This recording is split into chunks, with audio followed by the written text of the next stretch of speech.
The Columbia Broadcasting System and its affiliated stations present Orson Welles and the Mercury Theater on the air in The War of the Worlds by H.G. Wells.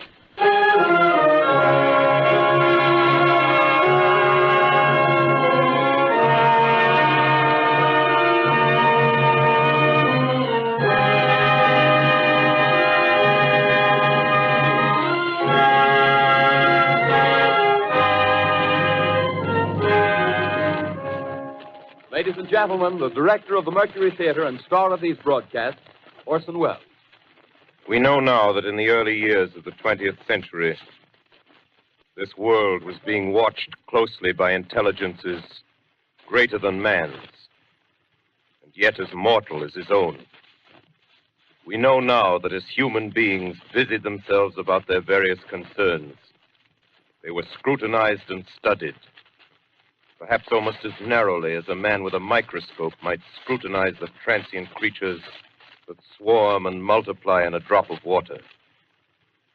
With infinite complacence, people went to and fro over the earth about their little affairs, serene in the assurance of their dominion over this small, spinning fragment of solar driftwood, which by chance or design, man has inherited out of the dark mystery of time and space.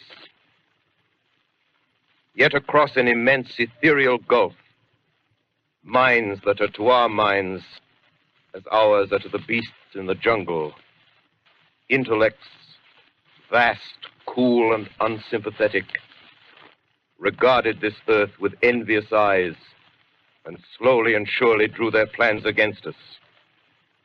In the 39th year of the 20th century came the Great Disillusionment. Near the end of October, business was better. The war scare was over. More men were back at work. Sales were picking up. On this particular evening, October 30th, the Crosley service estimated that 32 million people were listening in on radios. For the next 24 hours, not much change in temperature. A slight atmospheric disturbance of undetermined origin is reported over Nova Scotia, causing a low-pressure area to move down rather rapidly over the northeastern states, bringing a forecast of rain accompanied by winds of light gale force. Maximum temperature 66, minimum 48. This weather report comes to you from the Government Weather Bureau. We take you now to the Meridian Room in the Hotel Park Plaza in downtown New York, where you will be entertained by the music of Raymond Raquello and his orchestra.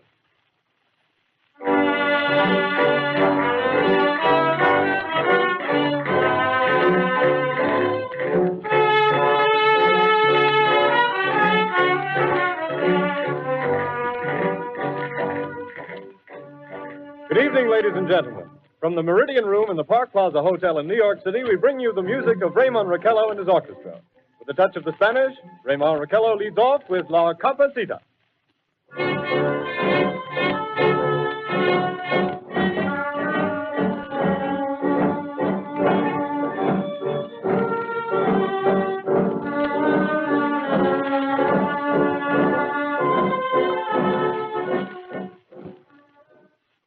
Ladies and gentlemen, we interrupt our program of dance music to bring you a special bulletin from the Intercontinental Radio News. At 20 minutes before 8 Central Time, Professor Farrell of the Mount Jennings Observatory, Chicago, Illinois, reports observing several explosions of incandescent gas occurring at regular intervals on the planet Mars. The spectroscope indicates the gas to be hydrogen and moving toward the Earth with enormous velocity. Professor Pearson of the observatory at Princeton confirms Farrell's observation and describes the phenomenon as, quote, like a jet of blue flame shot from a gun, unquote. We now return you to the music of Raymond Raquello, playing for you in the Meridian Room of the Park Plaza Hotel, situated in downtown New York.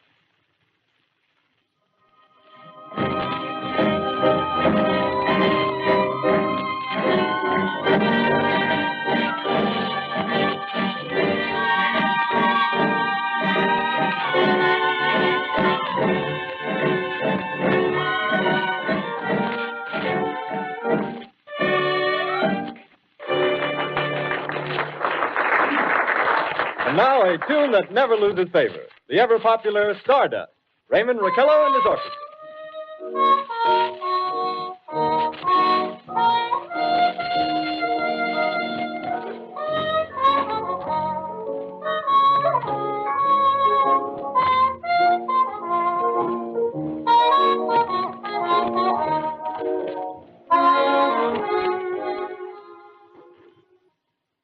Ladies and gentlemen, following on the news given in our bulletin a moment ago, the Government Meteorological Bureau has requested the large observatories of the country to keep an astronomical watch on any further disturbances occurring on the planet Mars. Due to the unusual nature of this occurrence, we have arranged an interview with the noted astronomer, Professor Pearson, who will give us his views on this event. In a few moments, we will take you to the Princeton Observatory at Princeton, New Jersey. We return you until then to the music of Raymond Raquello and his orchestra.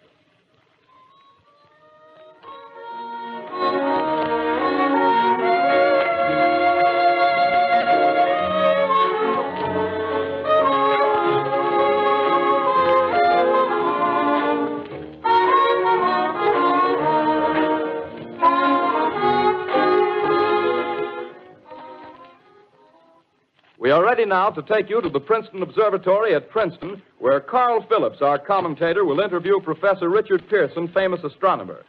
We take you now to Princeton, New Jersey. Good evening, ladies and gentlemen. This is Carl Phillips speaking to you from the observatory at Princeton. I'm standing in a large semicircular room, pitch black except for an oblong split in the ceiling. Through this opening, I can see a sprinkling of stars that cast a kind of frosty glow over the intricate mechanism of the huge telescope. The ticking sound you hear is the vibration of the clockwork. Professor Pearson stands directly above me on a small platform, peering through the giant lens. I'll ask you to be patient, ladies and gentlemen, during any delay that may arise during our interview. Besides the ceaseless watch of the heavens, Professor Pearson may be interrupted by telephone or other communications. During this period, he is in constant touch with the astronomical centers of the world. Professor, may I begin our questions? Any time, Mr. Phillips. Professor, would you please tell our radio audience exactly what you see as you observe the planet Mars through your telescope? Nothing unusual at the moment, Mr. Phillips. A red disk swimming in a blue sea. Transverse stripes across the disk. Quite distinct now because Mars happens to be at the point nearest the Earth, in opposition, as we call it. In your opinion, what do these transverse stripes signify, Professor Pearson? Not canals, I can assure you, Mr. Phillips. They... Although that's the popular conjecture of those who imagine Mars to be inhabited. From a scientific viewpoint, the stripes are merely the result of atmospheric conditions peculiar to the planet. Then you're quite convinced, as a scientist, that living intelligence as we know it does not exist on Mars? I should say the chances against it are 1,000 to 1. And yet, how do you account for these gas eruptions occurring on the surface of the planet at regular intervals? Phillips, I cannot account for it. By the way, Professor, for the benefit of our listeners, how far is Mars from the Earth?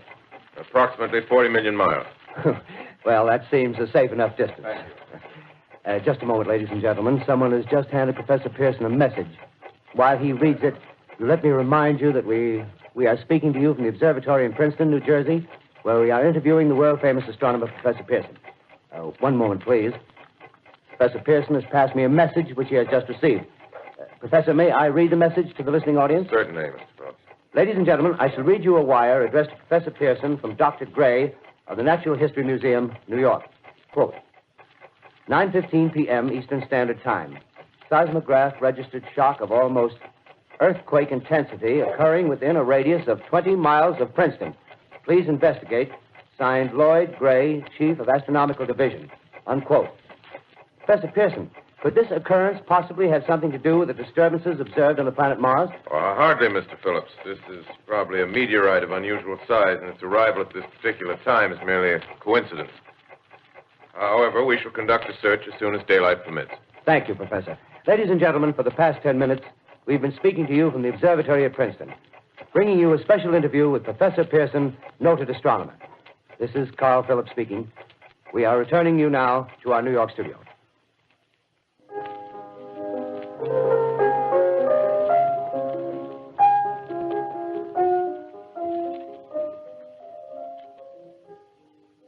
Ladies and gentlemen, here is the latest bulletin from the Intercontinental Radio News. Toronto, Canada. Professor Morse of Macmillan University reports observing a total of 3 explosions on the planet Mars between the hours of 7:45 p.m. and 9:20 p.m. Eastern Standard Time. This confirms earlier reports received from American observatories. Now, nearer home, comes a special bulletin from Trenton, New Jersey. It is reported that at 8:50 p.m., a huge flaming object, believed to be a meteorite, fell on a farm in the neighborhood of Grover's Mill, New Jersey, 22 miles from Trenton. The flash in the sky was visible within a radius of several hundred miles, and the noise of the impact was heard as far north as Elizabeth. We have dispatched a special mobile unit to the scene, and we'll have our commentator, Carl Phillips, give you a word picture of the scene as soon as he can reach there from Princeton. In the meantime, we take you to the Hotel Martinet in Brooklyn, where Bobby Millett and his orchestra are offering a program of dance music.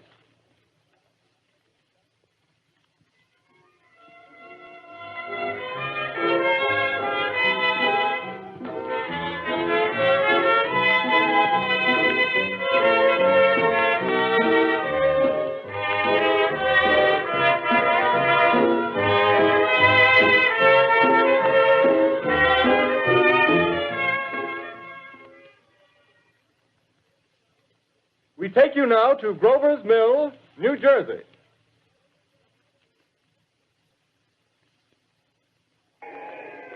Ladies and gentlemen, this is Carl Phillips again, out at the Wilmot Farm, Grover's Mill, New Jersey. Professor Pearson and myself made the 11 miles from Princeton in 10 minutes. Well, I hardly know where to begin. To paint for you a word picture of the strange scene before my eyes, like something out of a modern Arabian Nights. Well, I just got here. I haven't had a chance to look around yet. I guess that's it. Yes, I guess that's the thing directly in front of me. Half buried in a vast pit. Must have struck with terrific force. The ground is covered with splinters of a tree. It must have struck on its way down. But I can see of the object itself doesn't look very much like a meteor. At least not the meteors I've seen. It looks more like a huge cylinder. Has a diameter of, what would you say, Professor Pearson? What's that? What would you say, what's the diameter of this? About 30 yards. About 30 yards. The metal on the sheath is, well, I've never seen anything like it. The color is sort of yellowish white. Its curious spectators now are pressing close to the object in spite of the efforts of the police to keep them back, getting in front of my line of vision. Would you mind standing one side, please, while the police are pushing the crowd back? Here's Mr. Wilmot, owner of the farm here. He may have some interesting facts to add. Mr. Wilmot, would you please tell the radio audience as much as you remember of this rather unusual visitor that dropped in your backyard? A step closer, please. Ladies and gentlemen, this is Mr. Wilmot. Well, I was listening to the radio. Closer and louder, please. Pardon me? Louder, please, closer. Yes. I was listening to the radio and kind of drowsing. That professor fellow was talking about Mars, so I was half chosen and half... Yes, Mr. Wilmot, and then what happened? Well, as I was saying, I was listening to the radio... kind of halfway. Yes, Mr. Wilmot. And then you saw something. Well, not first off. I heard something. And what did you hear? A hissing sound like this. Kind of like a 4th of July rocket. Yes, then what? I turned my head out the window and would have sworn I was to sleep and dreaming. Yes? I seen a kind of greenish streak and then zingo. Something smacked the ground. Knocked me clear out of my chair. Well, were you frightened, Mr. Wilmot? Well, I ain't quite sure. I reckon I was kind of riled. Well, thank you, Mr. Wilmot. Thank you very much. Yeah, you want me to tell No, that's quite all right. That's plenty. Ladies and gentlemen, you've just heard Mr. Wilmot, owner of the farm where this thing has fallen. I wish I could convey the atmosphere, the background of this fantastic scene. Hundreds of cars are parked in a field in back of us, and the police are trying to rope off the roadway leading into the farm, but it's no use. They're breaking right through. The car's headlights throw an enormous spotlight on the pit where the object's half buried. Now, some of the more daring souls now are venturing near the edge. Their silhouettes stand out against the metal sheen. One man wants to touch the thing. He's having an argument with the policeman. Now, the policeman wins. Now, ladies and gentlemen, there's something I haven't mentioned in all this excitement, but it's becoming more distinct. Perhaps you've caught it already on your radio. Listen, please. Do you hear it?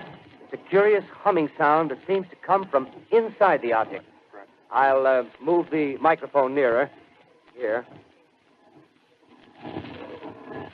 Now, we're not more than 25 feet away. Can you hear it now? Professor Pearson. Yes, Mr. Grover. Can you tell us the meaning of that scraping noise inside the thing? Possibly the unequal cooling of its surface. I say, do you still think it's a meteor, Professor? I don't know what to think.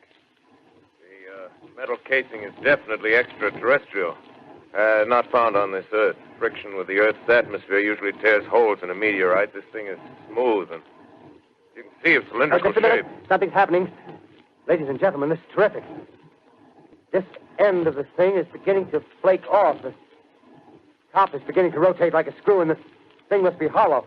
He's moving. Keep back there. Keep back there. Keep those men back. Keep back there. Keep those idiots back. Shoot off. The top's loose. Look out there. Stand back. Ladies and gentlemen, this is the most terrifying thing I've ever witnessed. Wait a minute. Someone calling someone or something. I can see coming out of that black hole two luminous discs. The eyes, it might be a face, might be almost Good heavens, something wriggling out of the shadow like a gray snake. Now it's another one and another one and another one. They look like tentacles to me. Oh, yeah, I can see the thing's body. Now it's large as a bear. It glistens like wet leather, but that face, ladies and gentlemen, it's indescribable. I can hardly force myself to keep looking at it. It's so awful. The eyes are black and they gleam like a serpent. The mouth is kind of V-shaped with saliva dripping from its rimless lips. It seemed to quiver and pulsate, and the monster or whatever it is can hardly move. It seems weighed down by possibly gravity or something. The thing's rising up now, and the crowd falls back. They've seen plenty. The most extraordinary experience, ladies and gentlemen. I can't find words. Well, I'll pull this microphone with me as I talk. I'll have to stop the description until I can take a new position. Hold on, will you, please? I'll be right back in a minute.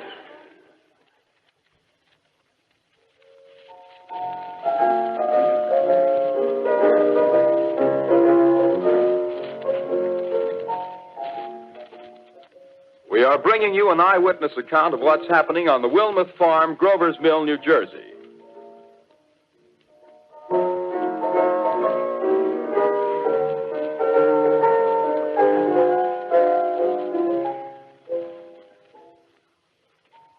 We now return you to Carl Phillips at Grover's Mill. Ladies and gentlemen, am I on? Ladies and gentlemen, here I am, back of a stone wall that adjoins Mr. Wilmuth's garden. From here, I get a sweep of the whole scene. I'll give you every detail as long as I can talk and as long as I can see. More state police have arrived. They're drawing up a cordon in front of the pit. About 30 of them. No need to push the crowd back now. They're willing to keep their distance. The captain's conferring with someone. Can't quite see who. Oh, yes, I believe it's Professor Pearson. Yes, it is. Now they've parted, and the professor moves around one side, studying the object while the captain and two policemen advance with something in their hands. I can see it now. It's a white handkerchief tied to a pole. Flag of truce. If those creatures know what that means, what anything means. Wait a minute. Something's happening. Humped shape is rising out of the pit. I can make out a small beam of light against a mirror. What's that? There's a jet of flame springing from the mirror, and it leaps right at the advancing men. It strikes them head on. Lord, they're turning into flames. Now the whole field's caught up by the woods, the barns, the gas tanks for the automobiles, spreading everywhere. It's coming this way now, about 20 yards to my right.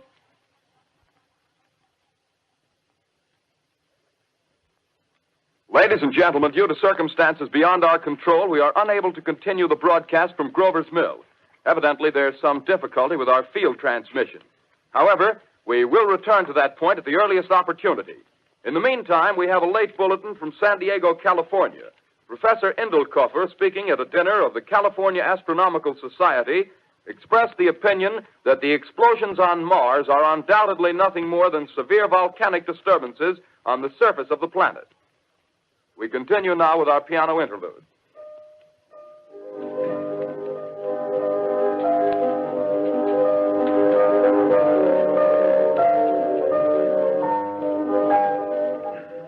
Ladies and gentlemen, I've just been handed a message that came in from Grover's Mill by telephone. Just one moment, please. At least 40 people, including 6 state troopers, lie dead in a field east of the village of Grover's Mill. Their bodies burned and distorted beyond all possible recognition. The next voice you hear will be that of Brigadier General Montgomery Smith, commander of the state militia at Trenton, New Jersey. I have been requested by the governor of New Jersey to place the counties of Mercer and Middlesex as far west as Princeton and east to Jamesburg under martial law. No one will be permitted to enter this area except by special pass issued by state or military authorities. 4 companies of state militia are proceeding from Trenton to Grover's Mill and will aid in the evacuation of homes within the range of military operations. Thank you. You have just been listening to General Montgomery Smith, commanding the state militia at Trenton. In the meantime, further details of the catastrophe at Grover's Mill are coming in.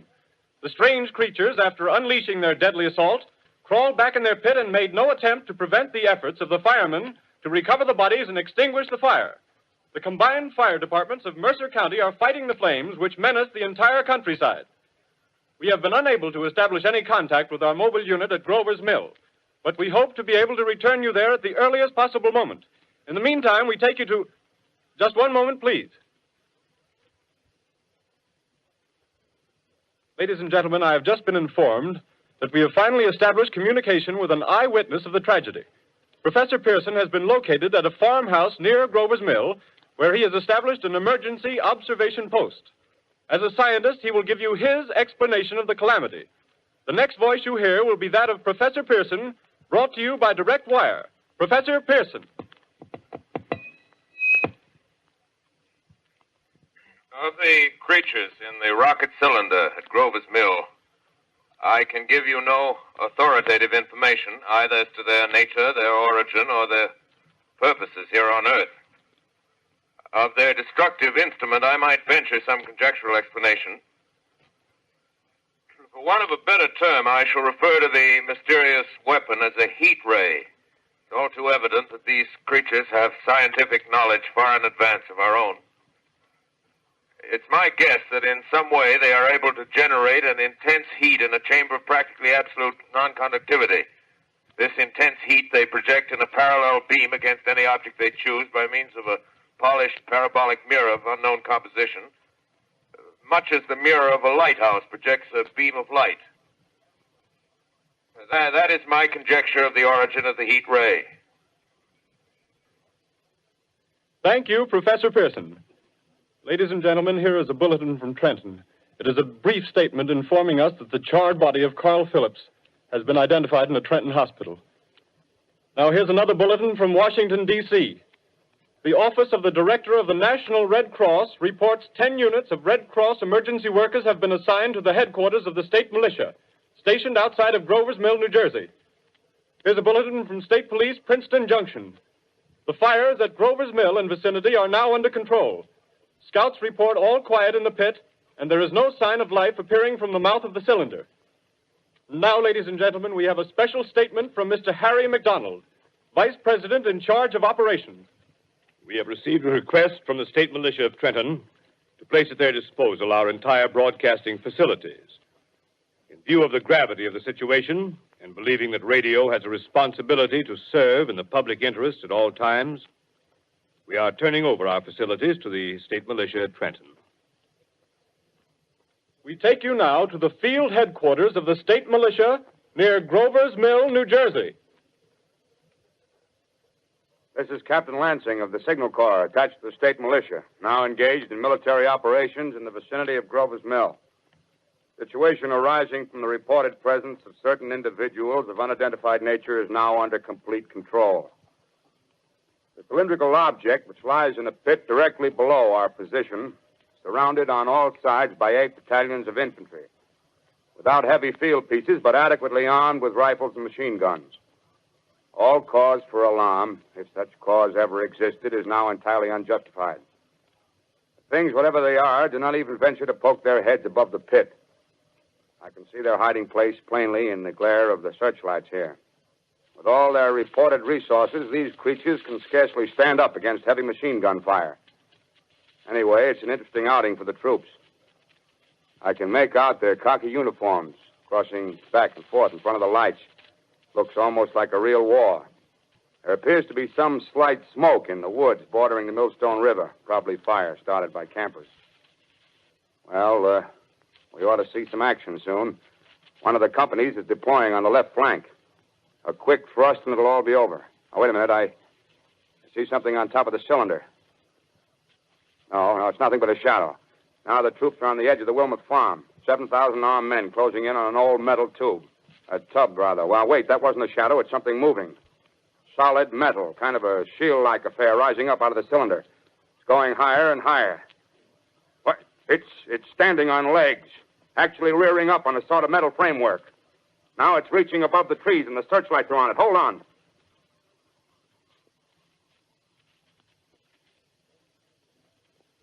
Ladies and gentlemen, I have a grave announcement to make.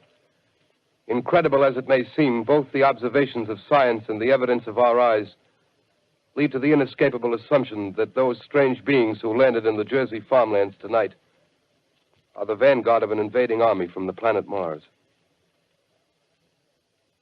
The battle which took place tonight at Grover Mills has ended in one of the most startling defeats ever suffered by an army in modern times. 7,000 men armed with rifles and machine guns pitted against a single fighting machine of the invaders from Mars. 120 known survivors. The rest strewn over the battle area from Grover's Mill to Plainsboro, crushed and trampled to death under the metal feet of the monster, or burned to cinders by its heat ray. The monster is now in control of the middle section of New Jersey and has effectively cut the state through its center. Communication lines are down from Pennsylvania to the Atlantic Ocean. Railroad tracks are torn and service from New York to Philadelphia discontinued, except routing some of the trains through Allerton and Phoenixville. Highways to the north, south, and west are clogged with frantic human traffic. Police and army reserves are unable to control the mad flight. By morning, the fugitives will have swelled Philadelphia, Camden, and Trenton, it is estimated, to twice their normal population. Martial law prevails throughout New Jersey and eastern Pennsylvania. At this time, we take you to Washington for a special broadcast on the national emergency. The Secretary of the Interior. Citizens of the nation, I shall not try to conceal the gravity of the situation that confronts the country, nor the concern of your government in protecting the lives and property of its people. However, I wish to impress upon you, private citizens and public officials, all of you, the urgent need of calm and resourceful action. Fortunately, this formidable enemy is still confined to a comparatively small area, and we may place our faith in the military forces to keep them there. In the meantime, placing our faith in God, we must continue the performance of our duties, each and every one of us, so that we may confront this destructive adversary with a nation united, courageous, and consecrated to the preservation of human supremacy on this earth. I thank you. You have just heard the Secretary of the Interior speaking from Washington. Bulletins too numerous to read are piling up in the studio here. We're informed that the central portion of New Jersey is blacked out from radio communication due to the effect of the heat ray upon power lines and electrical equipment. Here's a special bulletin in New York. Cables have been received from English, French, and German scientific bodies offering assistance. Astronomers report continued gas outbursts at regular intervals on the planet Mars. The majority voiced the opinion that the enemy will be reinforced by additional rocket machines. There have been several attempts made to locate Professor Pearson of Princeton, who has observed Martians at close range. It is feared he was lost in the recent battle. Langham Field, Virginia. Scouting planes report 3 Martian machines visible above treetops, moving north toward Somerville with population fleeing ahead of them. The heat ray is not in use, although advancing at express train speed, invaders pick their way carefully. They seem to be making a conscious effort to avoid destruction of cities and countryside. However, they stop to uproot power lines, bridges, and railroad tracks. Their apparent objective is to crush resistance, paralyze communication, and disorganize human society. Here is a bulletin from Basking Ridge, New Jersey. Coon hunters have stumbled on a second cylinder similar to the first, embedded in the great swamp 20 miles south of Morristown. Army field pieces are proceeding from Newark to blow up the second invading unit before the cylinder can be opened and the fighting machine rigged. They are taking up a position in the foothills of Watchung Mountains. Another bulletin from Langham Field, Virginia. Scouting planes report enemy machines, now 3 in number, increasing speed northward, kicking over houses and trees in their evident haste to form a conjunction with their allies south of Morristown. Machines also sighted by telephone operator east of Middlesex, within 10 miles of Plainfield. Here's a bulletin from Winston Field, Long Island. A fleet of Army bombers carrying heavy explosive flying north in pursuit of enemy. Scouting planes act as guides. They keep the speeding enemy in sight. Just a moment, please, ladies and gentlemen. We've run special wires to the artillery line and adjacent villages to give you direct reports in the zone of the advancing enemy. First, we take you to the battery of the 22nd Field Artillery, located in the Watchung Mountains. Range 32 meters. 32 meters. Direction 39 degrees. 39 degrees. Fire. 140 yards to the right, sir. Shift range 31 meters. 31 meters. Projection 37 degrees. 37 degrees. Fire.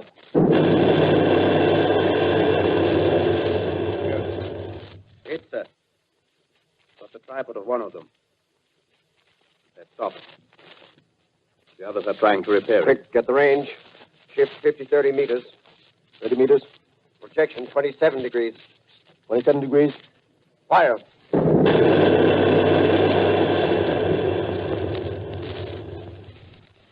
see the shell land, sir. Letting off a smoke. What is it? Black smoke, sir. Moving this way. Lying close to the ground. Moving fast. Put on gas masks. Get ready to fire. Shift to 24 meters. 24 meters. Projection 24 degrees. 24 degrees. Fire.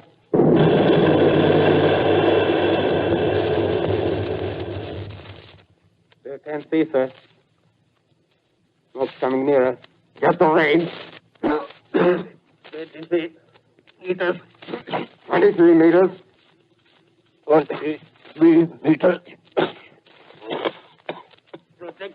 22 degrees. 22 degrees.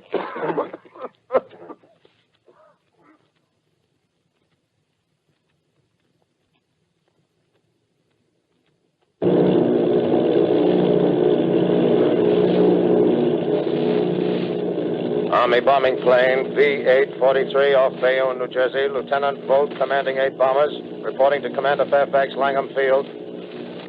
This is Vogt reporting to Commander Fairfax, Langham Field. Enemy tripod machines now in sight.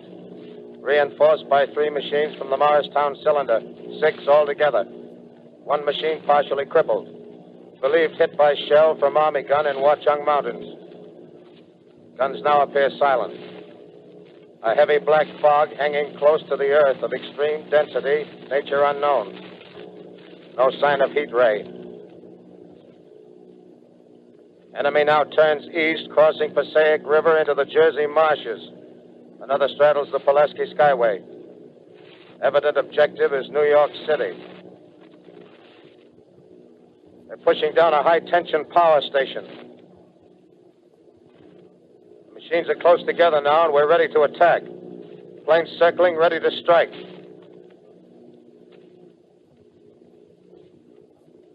A 1,000 yards, and we'll be over the first.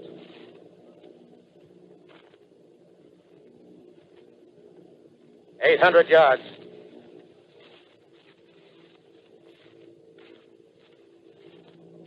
$600.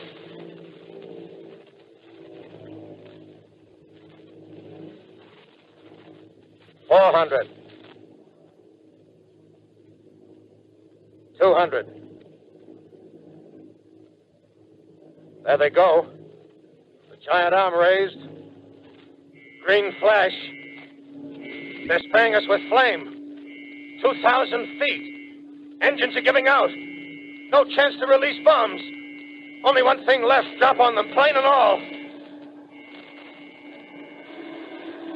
We're diving on the first one. Now the engine's gone. 8.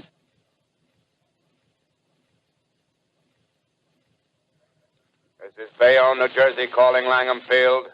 This is Bayonne, New Jersey, calling Langham Field. Come in, please. This is Langham Field. Go ahead. 8 Army bombers in engagement with enemy tripod machines over Jersey Flats. Engines incapacitated by heat ray.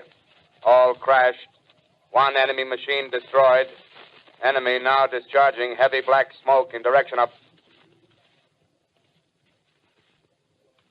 This is Newark, New Jersey. This is Newark, New Jersey. Warning.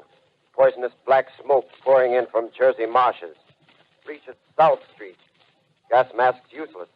Urge population to move into open spaces. Automobiles use routes 7, 23, 24. Avoid congested areas. Smoke now spreading over Raymond Boulevard.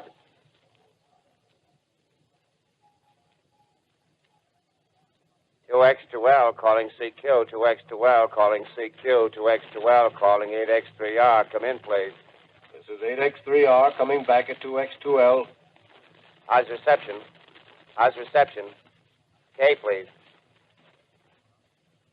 Where are you, 8X3R? What's the matter? Where are you?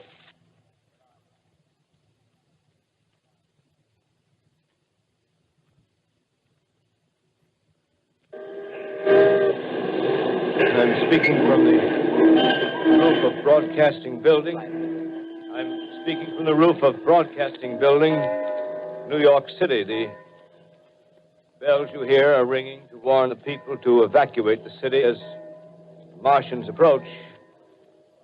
Estimated in the last 2 hours, 3 million people have moved out along the roads to the north. Hutchison River Parkway is still kept open for motor traffic. Avoid bridges to Long Island, hopelessly jammed. All communication with Jersey Shore closed 10 minutes ago. No more defenses. Our army is wiped out. Artillery, Air Force, everything wiped out. This may be the last broadcast. We'll stay here to the end. People are holding service here below us in the cathedral. Now I look down the harbor, all manner of boats, overloaded with fleeing population pulling out from docks. Streets are all jammed. Noise in crowds like New Year's Eve in city. Wait a minute. The enemy is now in sight above the Palisades. Five great machines. First one is crossing the river. I can see it from here, wading the Hudson like a man wading through a brook. A bulletin is handed me. Martian cylinders are falling all over the country. One outside of Buffalo, one in Chicago, St. Louis. Seem to be timed and spaced. Now the first machine reaches the shore. He stands watching, looking over the city. The steel cowlish head is even with the skyscrapers. He waits for the others. They rise like a line of new towers on the city's west side. Now they're lifting their metal hands. This is the end now. Smoke comes out, black smoke drifting over the city. People in the streets see it now. They're running toward the East River, thousands of them, dropping in like rats. Now the smoke's spreading faster. It's reached Times Square. People are trying to run away from it, but it's no use. They're falling like flies. Now the smoke's crossing 6th Avenue. 5th Avenue. 100 yards away. It's 50 feet.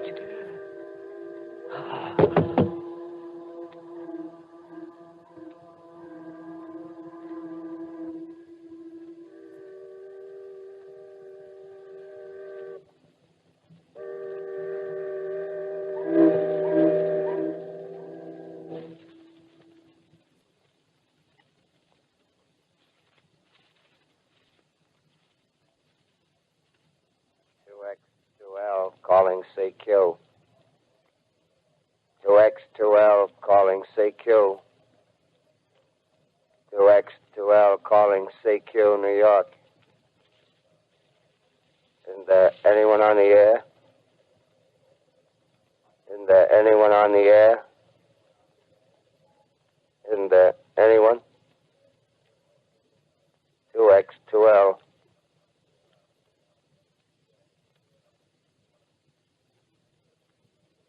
You are listening to a CBS presentation of Orson Welles and the Mercury Theater on the Air in an original dramatization of The War of the Worlds by H.G. Wells.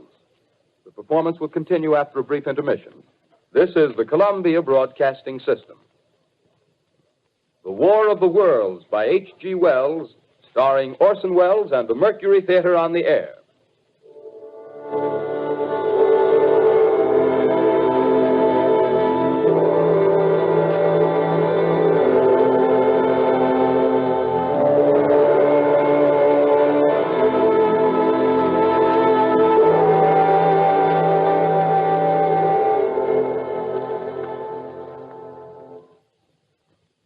I set down these notes on paper. I'm obsessed by the thought that I may be the last living man on Earth. I've been hiding in this empty house near Grover's Mill, a small island of daylight cut off by the black smoke from the rest of the world. All that happened before the arrival of these monstrous creatures in the world now seems part of another life. A life that has no continuity with the present. Furtive existence of the lonely derelict who pencils these words on the back of some astronomical notes bearing the signature of Richard Pearson. I look down at my blackened hand and I try to connect them with a professor who lives at Princeton and who, on the night of October 20th, glimpsed through his telescope an orange splash of light on a distant planet. My wife, my colleagues, my students, my books, my observatory, my world. Where are they? Did they ever exist? Am I Richard Pearson?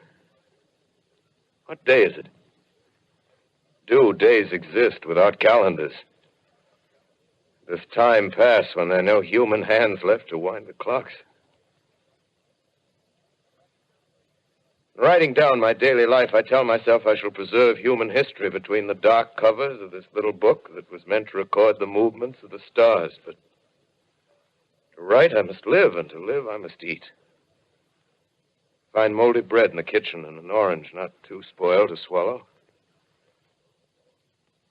Keep watch at the window.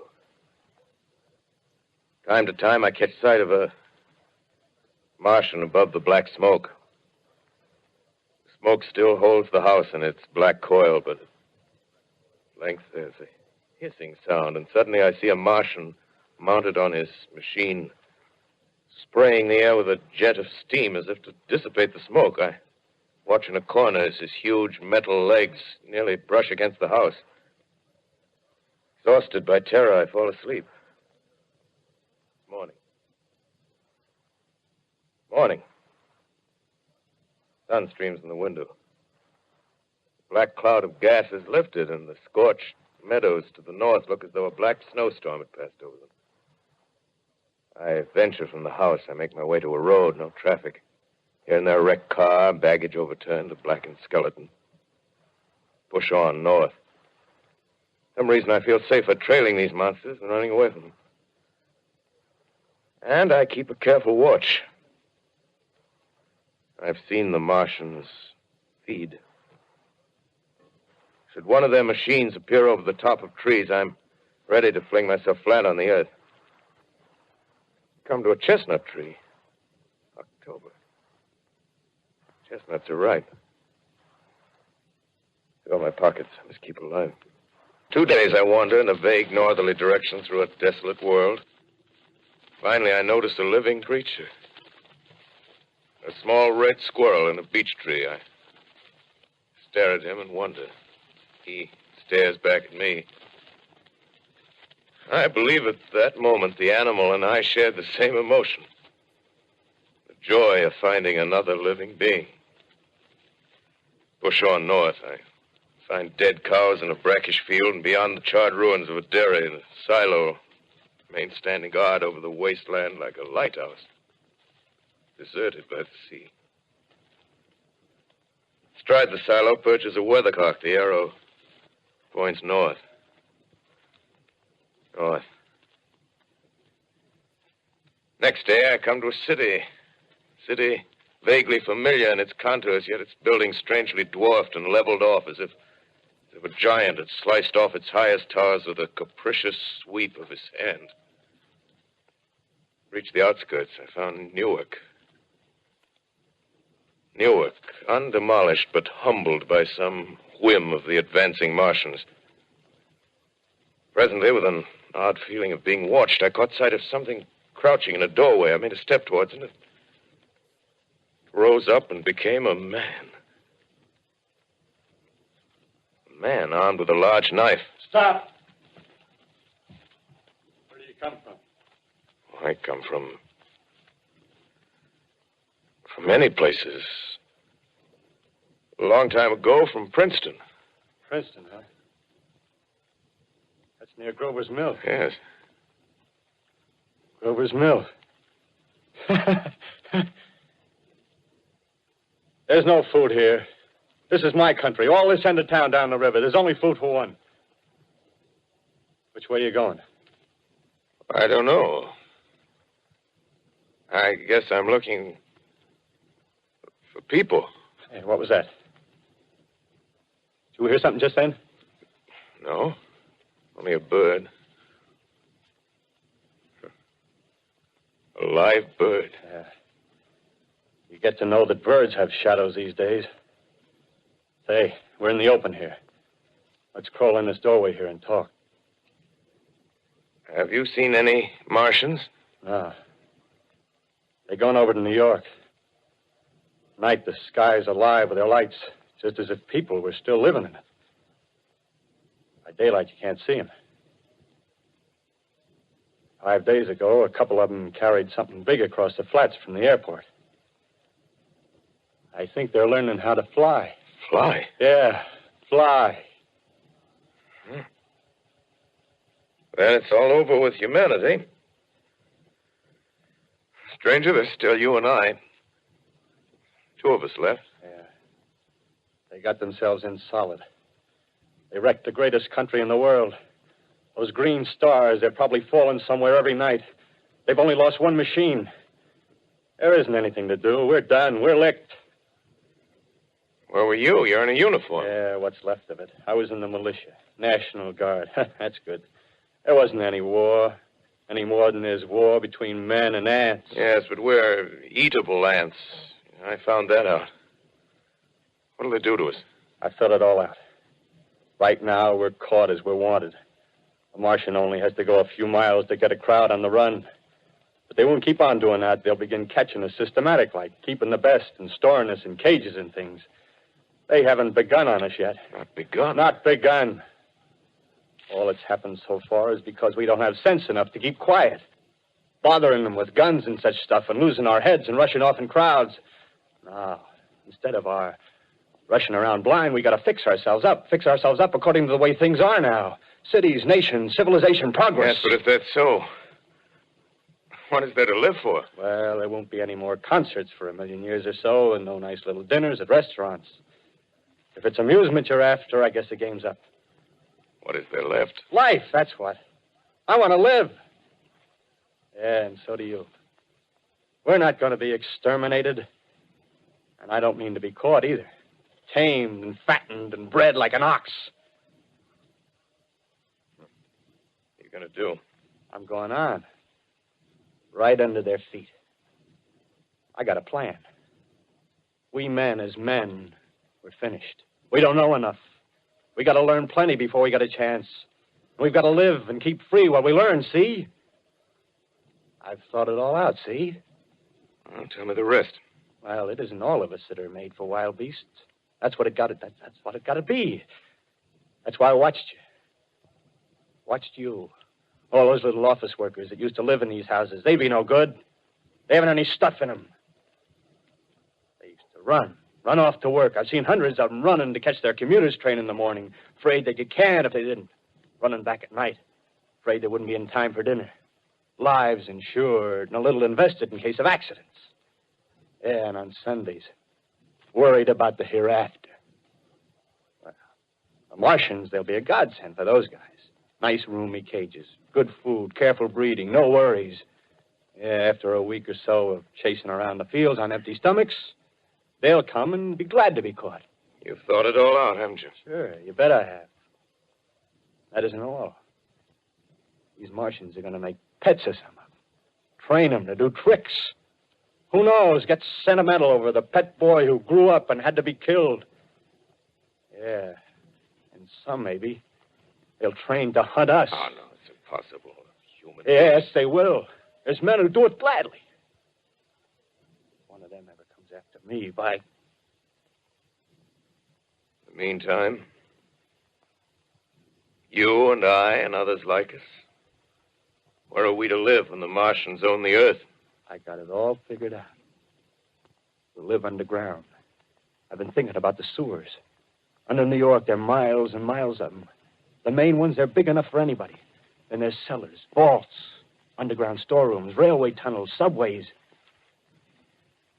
You begin to see, huh? We'll get a bunch of strong men together. No weaklings.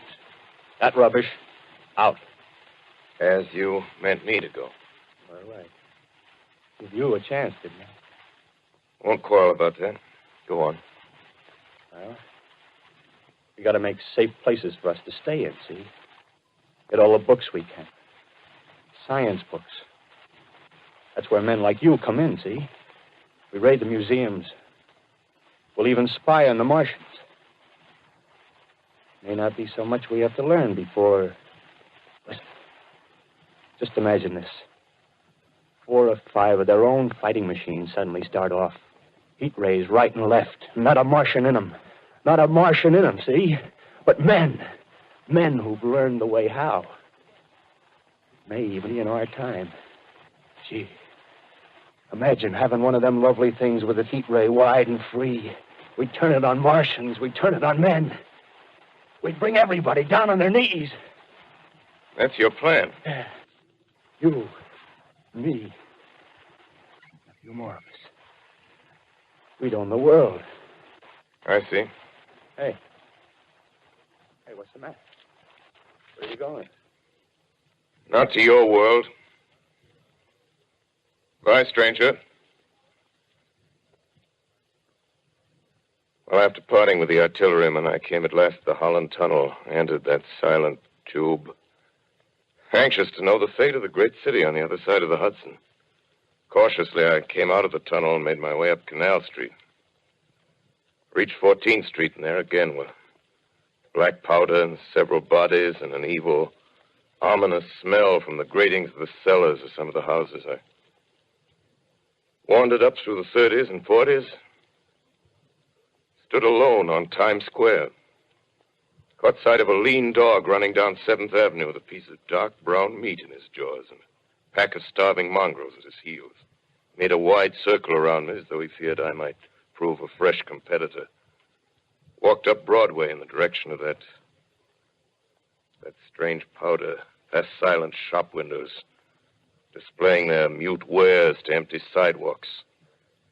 Past the Capitol Theater, silent, dark.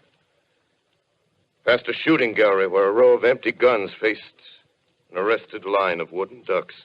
Near Columbus Circle, I noticed models of 1939 motor cars in the showrooms facing empty streets. Over the top of the General Motors building, I watched a flock of black birds circling in the sky. Hurried on. Suddenly, I caught sight of the hood of a Martian machine, standing somewhere in Central Park, gleaming in the late afternoon sun.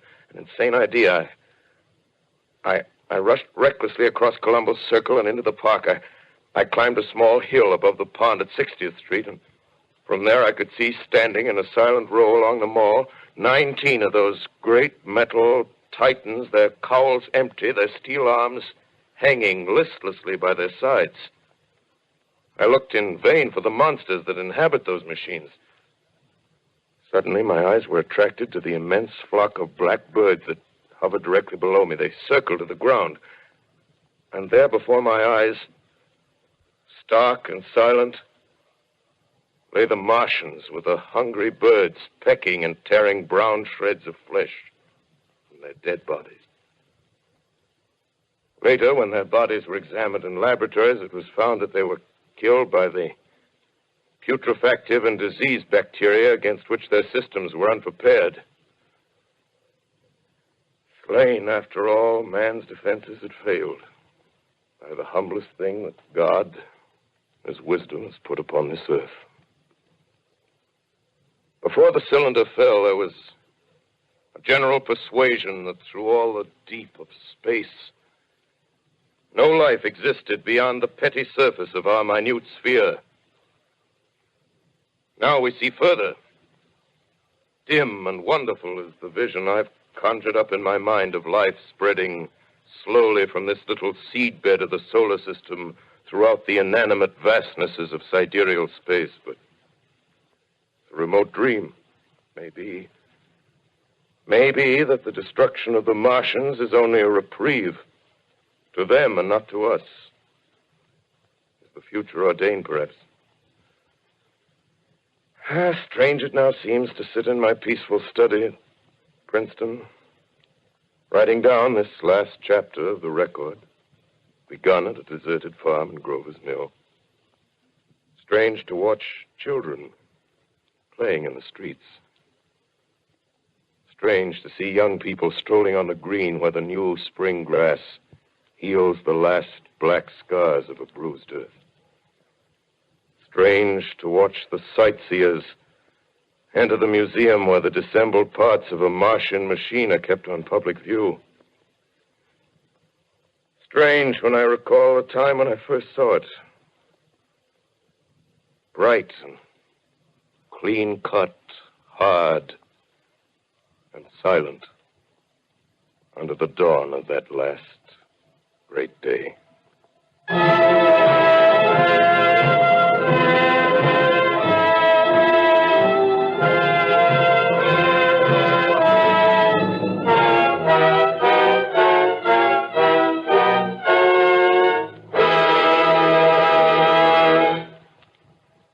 This is Orson Welles, ladies and gentlemen.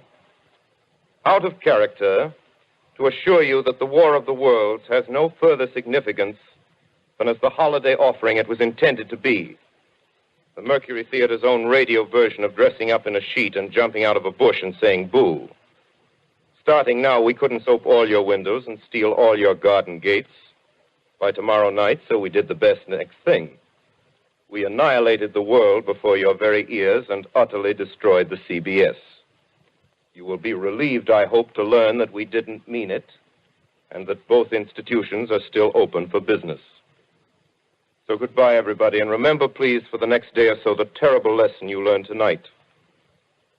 That grinning, glowing, globular invader of your living room is an inhabitant of the pumpkin patch, and if your doorbell rings and nobody's there, that was no Martian. It's Halloween.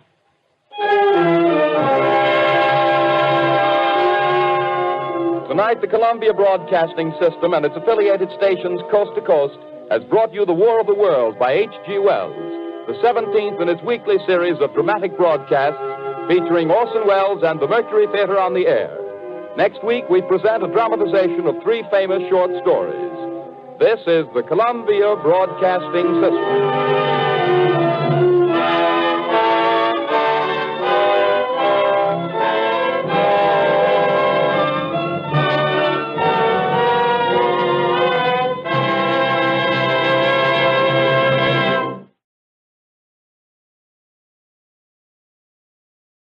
The Columbia Broadcasting System and its affiliated stations present Orson Welles and the Mercury Theater on the air.